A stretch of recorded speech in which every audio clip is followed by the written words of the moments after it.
Guys, we're back for another exciting episode of the Hashtag Wednesday Match Play, and I almost didn't hit live because we were having such an awesome conversation chatting about things that were happening on Twitter last night. It's fun to be able to have a guy on the show that you know only through 140 character conversations on Twitter. But tonight's guest is going to be a lot of fun. We were talking for 15 minutes before we went live. I'm going to Scotland in a couple of weeks, and this guy, pretty much look at his Twitter profile, and you can tell that he's been there and that he likes everything that happens in St. Andrews. So after we go live, I'm going to have to bend his ear a little bit about what's going on in the home of golf. But tonight's episode of the Hashtag Wednesday Match Play, as always, is presented by Eat Sleep Golf, and we have a bunch of stuff to talk about. And I've said this before, that I'm going to stop asking questions because the team over at Eat Sleep Golf provides so many good ones. But tonight, they submitted only 10, and I have 9 of my own. So take that, Scott. I'm going to ask some of my own questions tonight. Oh. We have Scott MacLeod with us from Flagstick Golf. This is a brand that I've known online for a long, long time, and I'm excited that he got the chance to come on the show. And quite frankly, when I'm looking at the schedule and I'm thinking about shows that are upcoming, I'm like, who do we want to have on the show? We want PGA Tour players. We want LPGA Tour players. We want manufacturers. Yes, we want all of that. But this is different because this is a brand that lives in the digital marketing and the digital content space. So we're going to talk a lot about that tonight. But before I try to explain what this company is all about and what they talk about and what they blog about and what equipment they review, I'm going to welcome Scott MacLeod from Flagstick Golf. Welcome to the Hashtag Wednesday Match Play. Thanks, Ricky. Finally glad to be able to get on here. I know we've tried a couple of times, a few stops and starts, but finally I'm off the road at home and able to answer your questions, all of your questions. Awesome. Well, let's just get started because we got a whole bunch of them to go, and I'm just going to start at the top of the list. But tell me more. Give me an elevator pitch of what Flagstick is all about. Like, just pretend we just met for the first time, and I have no idea what you do. Tell me what it is in 140 characters or less, so to speak. All right. Well, we started as a print magazine in 1996. My buddy and good friend, Jeff Botter, got a print magazine going, a regional publication in Canada's national capital in Ottawa. And then we've progressively taken it online and into sort of different other spheres. We have a lot of content partnerships, obviously flagstick.com, as you mentioned, very active on a social level. We also do some partnerships with the Golf Association of Ontario. We have a webpage, Ontario Golf News, with them, and we also do a newsletter for them. And basically anything golf, and especially at a community level, which is really, really important to us. We don't always just grab for the top shelf. We kind of dig around and get to the local stories too. Well, we're going to dig into that because there are about 3 million websites that do the easy stuff, like the Tiger Woods sneeze, and the internet's going to break. So we'll talk a little bit about the content here in a few minutes. But before anything, let's just talk about the cool stuff section of your website. Like, you go to your website and you're like, cool, about us and contact us. And then I see cool stuff. I like cool stuff. What is the cool stuff section about on your website? Well, cool stuff is basically just a catch-all for all the other different things that might be there. I mean, you know, it's got a local map for golf courses in the region, you know, weather, just kind of basic stuff that way. And then anything we want to insert in there, we do some special things like a Junior Golfer of the Month, you know, so that sort of slides in there. We're basically supporting junior golfers, and they sort of submit a resume, a letter, what they, you know, are going to be doing in golf, and then we see if we can find some financial help for them as well. Just anything to support golf and be part of the golf environment. It's not really about just money. It's a business, yes, but we've been doing it for 22 years, and believe me, we just love being part of the golf community. That is really cool. And speaking of communities, you know, hint, hint, let's get you more active in the Google Plus golf community because there's 27,000 members there. And I'd love to share your content and your story with them. And to your point about the junior golf thing, so just last week, we at Tiburon Golf Club had 3 people from the First Tee Naples out at our golf club. And 2 of the students from that are headed to Pebble Beach, and they're going to be playing in a tournament with some Champions Tour players. And it was cool to just to be able to, one, hear their story, but then to watch these, like, literally these kids hit the ball. Like, they're hitting 56-degree wedges as far as I hit my 7-iron. So, you know, I'm not trying to tee it up with them, but it's cool to see that you know, the aspect of youth and the growth of the game from them, and the brands like yourself are trying to promote that. So that's really cool that you're doing that. Now, it wouldn't be an episode of the Hashtag Wednesday Match Play without about 16 questions from Eat Sleep Golf. And the first one, and I had no idea there was a magazine behind this. This is a good one. So you publish a great golf magazine distributed across Canada. Give us an overview of that, and what kind of distribution channels do you have, and where can we get a copy of the latest edition? Well, the print side of things is really more of a regional. So it's more in Ontario and parts of Quebec. We distribute it free to golf courses, different outlets, driving ranges, so forth in the area. It's supported all by advertising. And really, we have a small team that puts that together. And we've done different things with the golf pros of the region, where we've done stroke saver issues, we've done women's issues, travel issues, all sorts of different things. And then that from there really expanded to the website. And now our website reach, our audience basically replicates all of Canada. We have readers and listeners all across the country, and mostly Canadian. I mean, that is our primary market, although obviously we do touch on some subjects now and then that are attractive to our American counterparts. Now, is it a coincidence that the sponsor of the Hashtag Wednesday Match Play is a Canadian company and you're a Canadian company and you just happen to be on this show? I mean, is that a coincidence, or do we blame Twitter for that? We'll blame Twitter for that, because we've certainly been active on there since 2008, and certainly Eat Sleep Golf has been something that we've paid attention to right from the start. And, you know, I guess that's where we connected as well. And a lot of your other guests are Canadian guests as well. Yes, and a couple of those we're going to talk about this evening. So now I'm a blogger, and you obviously, and I'm not going to consider your site a blog, so to speak, but it feels like that. I mean, a lot of websites that produce the amount of content that you do, it kind of feels like a blog. There are 3 million other blogs, golf blogs, writing about the exact same thing. So how do you differentiate yourself from all the other guys?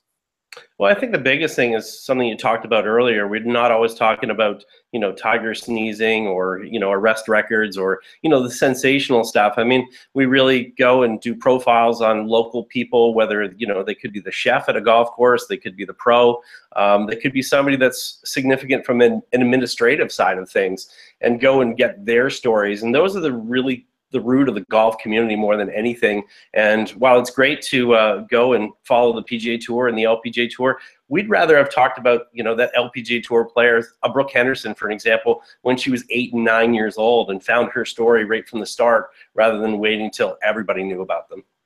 So Tiger sneezed, is he okay, or is he sick? I don't know. Last time I checked, I don't know. I got to check Twitter. Now, let's say that somebody is sitting at home wants to get the magazine. Now, you said that it's kind of a regional thing, but let's say somebody on the other side of the country or somebody in the United States wants to get that magazine. Do you do subscriptions? And if so, is there a cost associated with that? No, we don't do subscriptions, but it's available online in a digital format. So you can go on there, and if you want to download it, put it on your tablet or whatever, you're free to do that. And again, there's no charge for that. We used to do subscriptions, but it was just more onerous to do it than anything. So it was just as easy to share it digitally. And since it's free, just people can have at it as far as the content is concerned. I just this week canceled my subscription to Golf Magazine, $10 a year. So, hey, watch out. That's an extra bottle of wine or something this weekend. But I canceled my golf subscription, so Golf Magazine subscription. Now, it seems like everybody, in addition to writing a golf blog, is writing a golf kind of club and equipment review site. Like, everybody's got an opinion on the latest golf ball or the latest driver or the wedges from Titleist or whatever. So do you guys do a lot of reviews? And if so, kind of what's that strategy like for you as Flagstick? Yeah, we do a fair amount as far as when we have time to do them. Our biggest thing is that we don't want it just to be a PR piece that's just put out. I mean, if it's something that's just informational and we're saying here it's coming out, we don't consider that a review. I've taken as long as 18 months to review a pair of shoes. One time I did an Echo pair of shoes, and they appreciated it in the end because, you know, I did hundreds and hundreds of golf holes. I shoveled snow with them on. I did all sorts of different things. And really, it was about the brand and the quality of the product rather than just, you know, that certain model that came out at a certain time. So we do the same thing with our equipment. We sort of go through and find out what are the characteristics of a product, and then sort of pass that on and let the reader decide, you know, what that's all about. So a lot of people are writing for the website and for the magazine. How many people write for you, and how do you decide what content gets published? Is it up to the author, or is there a process that goes into place to where you oversee what gets published? Like, what's that look like? Yeah, we've got some regular columnists in different sections, things like our rule book section, for an example. That's a lot of it. That's up to them, but we'll sit in there and discuss kind of things that are maybe going on in the world and current topics and things like that. We've been fortunate to have a level 4 rules official take care of that, and another fellow that was a Champions Tour, well, the PGA Tour Senior Tour, I guess, PGA Tour Champions official, do that for a while as well. And then travel, you know, we work with our travel writers. I do some of that myself, but we have some other writers as well that are seeking out different destinations. We get contacts all the time for different destinations, and kind of work with the writers that way. But mostly it's a core of 2-3 of us that really do most of the writing, and then everything else is just various freelancers. So that is a good segue to my next question. How many people officially work for Flagstick, and then overall, including those freelancers, how many people are involved? There's 3 full-time that work for Flagstick. Really, 2 of us are really on the editorial side, myself and Joe McLean, and then Jeff Botter is our publisher. He takes care of sort of the business end of things. And then among our freelancers, writers, contributors, there's probably another 8 to 10 other people that are regular contributors as well. That's awesome. Well, in terms of needing, a Southwest Florida, stay and play article, I know a guy. Like, I can probably help you with that. All right. So, we can tee something up there. How has the digital era changed? I mean, obviously you talk about the print piece being regional versus being something that a guy in Colorado could subscribe to. How has the digital era changed the way that you, basically from the start of the magazine, and how you write the content, and just the structure of how you transition from a print piece moving more and more towards digital? Yeah, it's changed a lot basically on the pace. I mean, if you're covering news type of items, obviously that goes a lot faster. Back when we had the print days, I mean, you might have a news story that lies around for a month, but that's not the case these days. We're publishing stuff instantly. So the other side of it is that basically anything that we're doing in print, we're also pushing over to digital as soon as we can as well. But we can let those pieces sort of marinate a little bit longer. But then on top of that, it really comes down to the promotion, and that's really been the other side of it. And that's why we've been so deeply involved with social, kind of right from the start, more than, well, a long time. I go all the way back to the rec sport golf days of bulletin boards back in 1982 and 83. I'm maybe giving away my age there a little bit, but social has always been a great aspect for us from a digital side. It's been great. Now, hey, hang on. We have a bulletin board at Tiburon, so I mean, it works. Like, I'm sorry, but we print off a flyer that we email to you, and we put on a TV outside of the marketing office. But the print flyers that are put on the bulletin board, those speak volumes.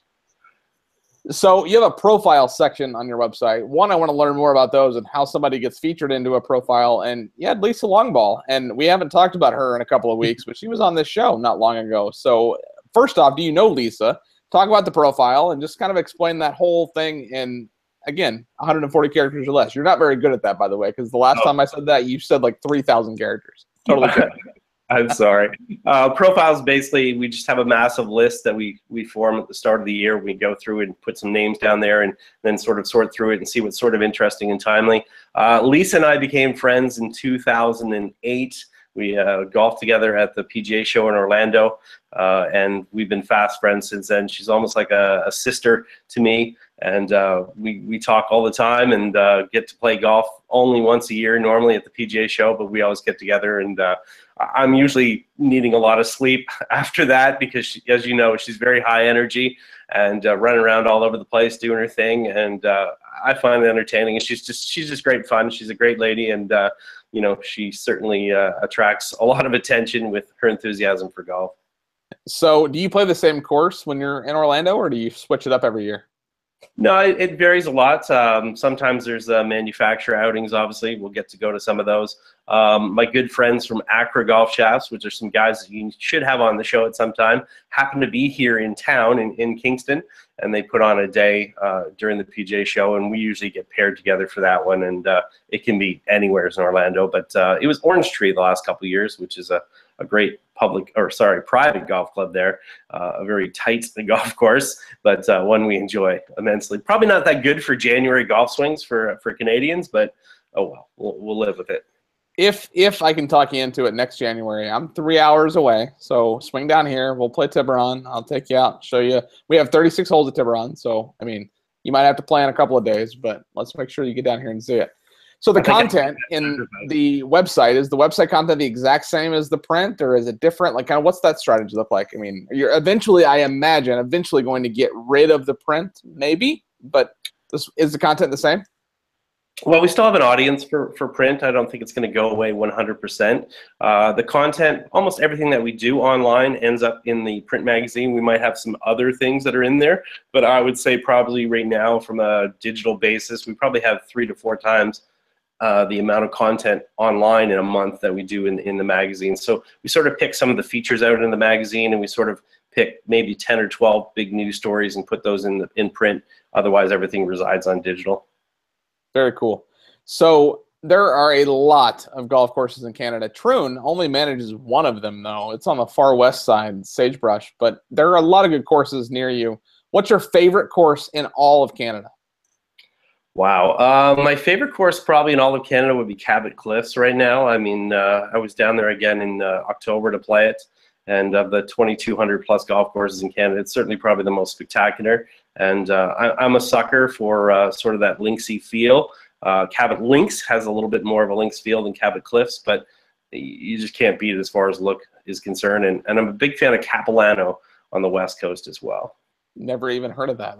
There's so many places up there that, like, when we got Sagebrush, I was like, what is this? Like, it looks awesome. Like, it's in the middle of nowhere, right? And it just looks incredible. So I need to come up there and play some golf. I've only been to Canada once, and it was actually 6 times, but in the same trip when we went to Niagara Falls. And every time we went across the border, they never asked to stamp my passport. And the last time we're coming over the border, and I was like, no, stamp it. I'm not leaving until you stamp my passport. I want to prove that I've been to Canada. Well, you're welcome anytime. Awesome. So you have a course profiles section on the website now, and I appreciate Scott throwing in the plug for Tiburon. How does a course get a profile, and do you have to actually have played the course to get that profile, and kind of what's that look like for facilities that are out there wanting to get some visibility on your site? Yeah, generally those are courses we've played. We really don't like to write about things, just much like equipment. We don't like to write about things that we haven't really experienced. We see a lot of that online where people are just doing things, whether it's travel or equipment, and they'll just throw up a piece. But we're interactive with our readership, and I mean, especially on places like Twitter. So we get a lot of questions all the time. So we want to be authentic.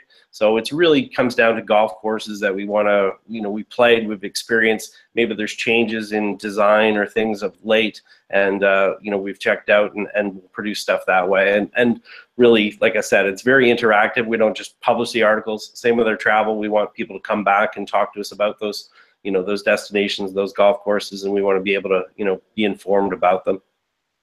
Cough, cough, Tiburon, Gold Course, renovated last year. Cough, cough, Black Course, renovated this year. Just saying. LPGA Tour event, PGA Tour event, just saying. In case you wanted to feature. You're gold. I think we'll figure it out.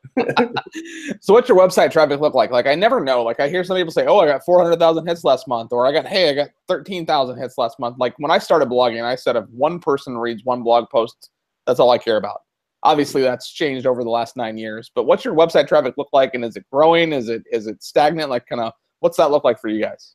Yeah, it's been growing constantly. I would say we average 4,000 to 5,000 people a day that come to our site, so we're fairly busy. We certainly see it growing. I mean, it's nice to be able to look online and look at those stats and see them going up. I would say our growth is probably 50 to 60% a year. I mean, it's fairly significant for us, and yeah, we're pretty happy with it, and we're glad to welcome people, no matter if they're not from Canada or if they're from the States, wherever they're from. So it's all right. That's really cool. Now, I work in the golf business, and a lot of people watching do as well. What's your favorite perk of working in the golf business? Now, I imagine things like free golf or free clubs, or I actually like tees. Like, every time I play golf, I'm like, oh, I need some tees. I don't need tees. I have a gallon of tees. I don't need tees, but it's fun. What's your favorite perk of working in the golf business? Oh, wow. I'm a bit of an equipment geek, so it's not so much of getting the equipment, it's having the access and the insight to be able to sit down with designers and the engineers and the people behind equipment. I mean, I'm just as happy to go to talk to somebody like Tomo Bystead at TaylorMade, or Tom Stites when he was at Nike. I mean, that's my perk. That's what I sort of get out of it. And it's not really just having the latest clubs or anything like that, even though that's a pretty good perk.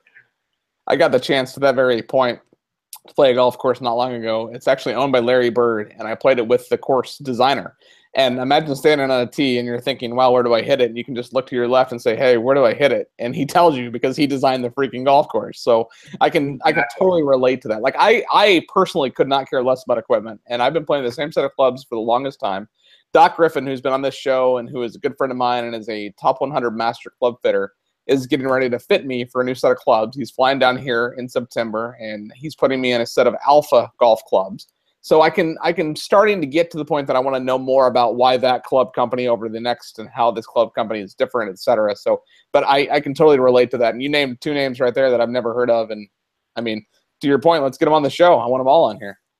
Well, I guess one of the biggest ones was a couple years ago. I was having some problems with my wedges, but I just happened to be at the PGA show, and of course Bob Vokey's around and he's available, and he is Canadian, and I was able to sort of ask him a question and follow up with Aaron Dill from Titleist, and they sort of set me in the right direction, and that's a pretty cool perk.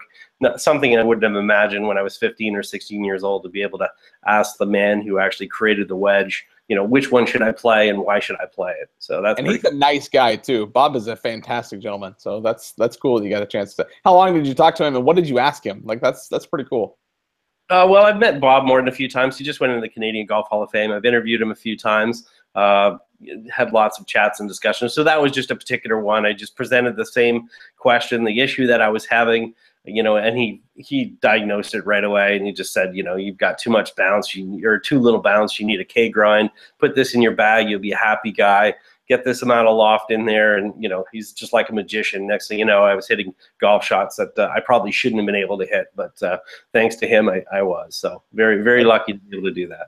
That's cool. So I'm a blogger, as I've said. Let's say I wanted a guest blog for you. Do you ever welcome guest bloggers, and are you looking for people to write guest blog posts for the site? Yeah, we're not always actively looking, but I mean, if people approach us, I mean, we do a lot of partnerships.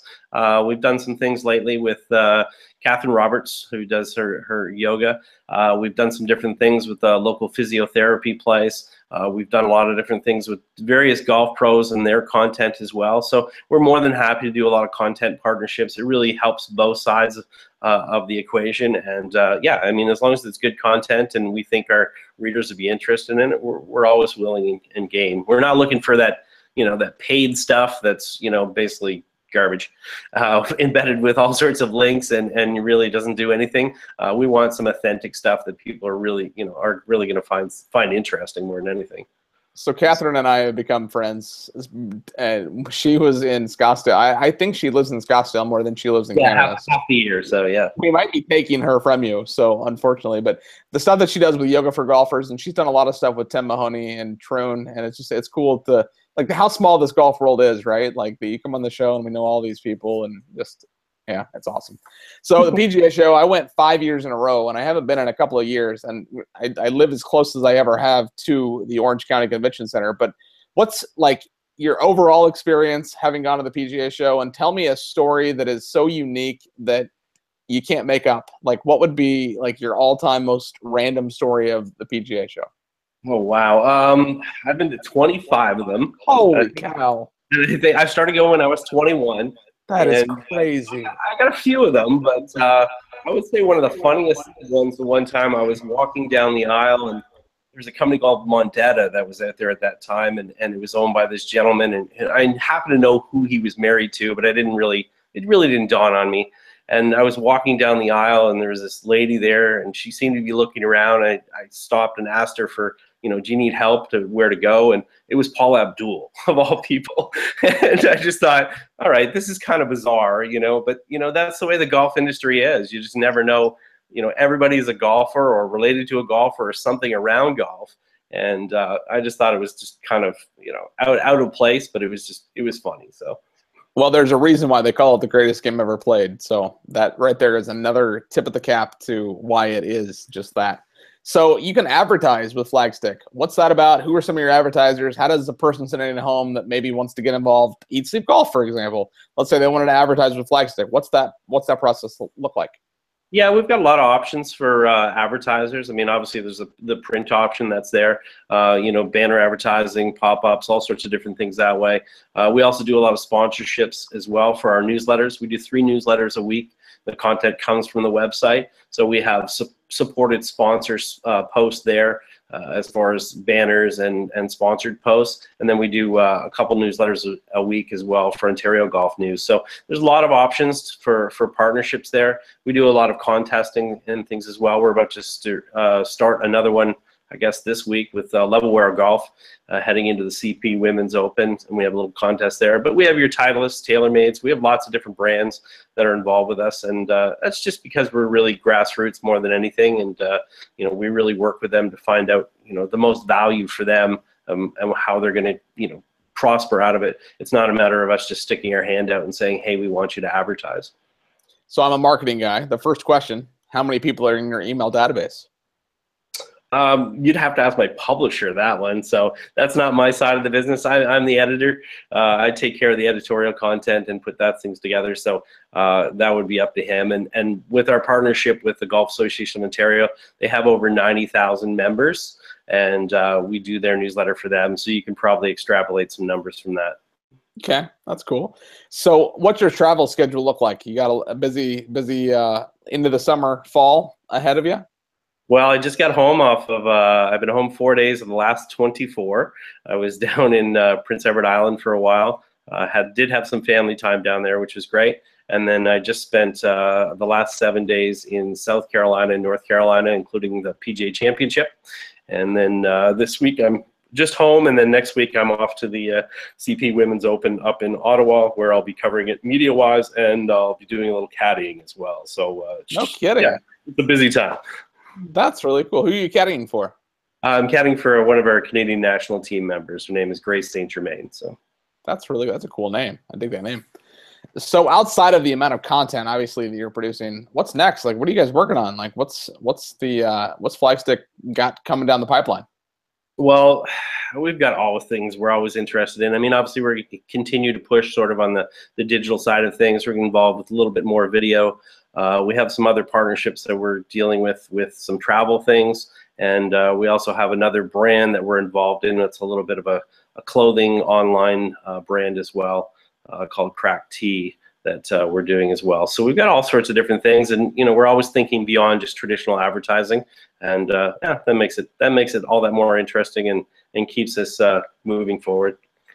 Now, I didn't tell you before we went live. We have like 2 minutes left, but before we jump to the back nine, like it flies by when you're having fun. And I gotta know like your history with the game of golf. Like, take us all the way back. Like, how'd you get started, and like where'd you go from golf is the greatest game ever played to where you are today with Flagstick? I started at 10 years old, and I just got introduced to the game and had an interest in it. By the time I was 14, I was working on a golf course, working on the grounds crew. By the time I was 18, I had transitioned to the pro shop. By 21, I had started a retail store with a partner. All that same time, I was always involved in some writing and different things. Progressed that onto the media side, and also I'm a PGA of Canada member as well. So I sort of been involved with sort of every aspect. Like I said, retail, on course, PGA member, coach, that sort of thing, and then obviously the media aspect of it. So my parents laugh and they call me sort of a renaissance man of golf, and it's just because I dabble in a little bit of everything. So that's sort of the short thing. It's a little bit of everything, and I just love the game. That's awesome. Well, I can't thank you enough for coming on the show. This half an hour literally flew by. But before I let you go, we have this segment called the Back Nine. Just 9 fun random golf questions. Let's put Flagstick to the side and focus on you and the game of golf. You ready? I'm ready. What golf ball are you currently playing? I am currently playing the Titleist Pro V1. Not the X? Not the X. I'm experimenting with the X right now, but I've played a Pro V1 for a long, long time, and we'll see if I make that transition. I can't. I need the ability around the greens like 10, 12, 15 yards in for it to hit, check, and stop. And the X hits, checks, stops, and rolls out. So well, the new one's a little bit better that way, but the Pro V1 is a little softer, and I like that soft. Okay, dig that. What is your home course? Where do you play all your golf?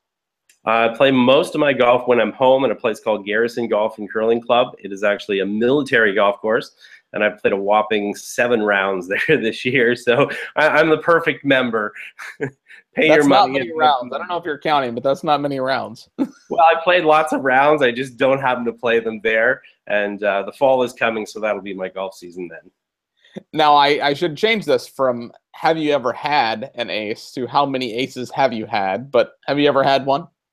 I have a whole 1, and I've witnessed, I think, about 7 or 8. So it's always painful. And actually, my publisher is the guy I've witnessed 2 of his, and I think he's up to 4 now. And they're pretty funny because one of them he didn't even see. He was jabbering with 2 other people in another fairway and didn't even see it go in the hole. So I hate him for that. That's awesome. Now, from what I understand, Canadians love hockey. I don't know anything about it. I've been to a couple of, like, the Florida Everblades are here in Estero. Oh, yeah, sure. It's fun. I mean, it's cold, so I don't like to go to games. So, but who's your favorite hockey team? My favorite hockey team is the Calgary Flames, and I've liked them since were actually playing in Atlanta, and it was just because I had a little bit of a family connection, sort of, to one of the players, and that was about it. And got hooked on them in, I think, 1979, and I've been a fan since. And my second team is the Ottawa Senators, just because that's where our offices are located, and yeah, they tend to be good guys. So. Now, you sounded like you knew the Everblades. Like, are you familiar with that team? I know nothing about them, and they're a mile down the road. Well, if you're a hockey fan, and especially a Canadian hockey fan, you know pretty much every league down to Division III in Switzerland. It's just the way it is. And that's just because players come up through the system and go back down through the system, so you're always chasing and seeing where guys end up. So, yeah, pretty much every team, we know it. That's just the way it is. So now this next question, and one of these days someone's going to say the legend of Bagger Vance. They're not gonna, but I hope that happens, and I hope that they're serious. But I'm curious what your favorite golf movie is. And before you answer, knowing how much you love Scotland, Tommy's Honor just came in the mail from Netflix, and I'm excited to watch it because I jump on a plane a week from Friday. I'm going to Scotland to play the Old Course. So that movie was basically written and produced and released because of the Old Course and the story of young and old Tom Morris. But what is your favorite golf movie? Probably the greatest game ever played. I really like the Francis We Met, the underdog story. Now his dad was Canadian, so that's maybe the connection that way. But I just like the historical aspect of it. And I'm a big Caddyshack fan as well. I mean, collector edition. A friend got to play in the Pro-Am a few years ago with Michael O'Keefe, who was Danny Noonan. And I slipped over for a few minutes to talk to him and helped him with his ball position a little bit. So just so I could brag to my friends that I gave a golf lesson to Danny Noonan. So, yeah. So, I mean, Caddyshack is 1B, and 1A will go with greatest game ever played. So this is not one of the questions, but have you seen Tommy's Honor? Of course, yeah. Actually, was able to get a little bit of a preview edition, which I watched twice before it came out. And I should give a little nod as well to the Sevi movie, and I was fortunate to watch that early on as well, and I really enjoyed that one. So that one's sort of creeping up my favorite, but Tommy's Honor you'll definitely enjoy. Well, don't tell the team, because we had some of their producers on this show earlier this year, and I said that during that show, I was like, oh, I'm going to go watch it this weekend. I didn't, because it wasn't in theaters in Naples, so I didn't get the chance. But I'm going to watch it this weekend, and I'm excited to see it. And I had to watch it before I go over there, right? I mean, I'm going to the home of golf, for goodness sake. I need to watch the story of the two people that made it what it is. Who is your favorite LPGA Tour player? And if you say Brooke Henderson, I know that it's because you're Canadian. Oh, favorite LPGA. Wow, that is. Brooke is obviously a personal favorite right now. But I mean, I guess growing up, Nancy Lopez was always somebody I admired, and I was able to meet her a few years back, and she was just as nice as I thought she would be. So, you know, that's sort of my era. She's a little ahead of me, but yeah, definitely Nancy Lopez was somebody I really respected and watched.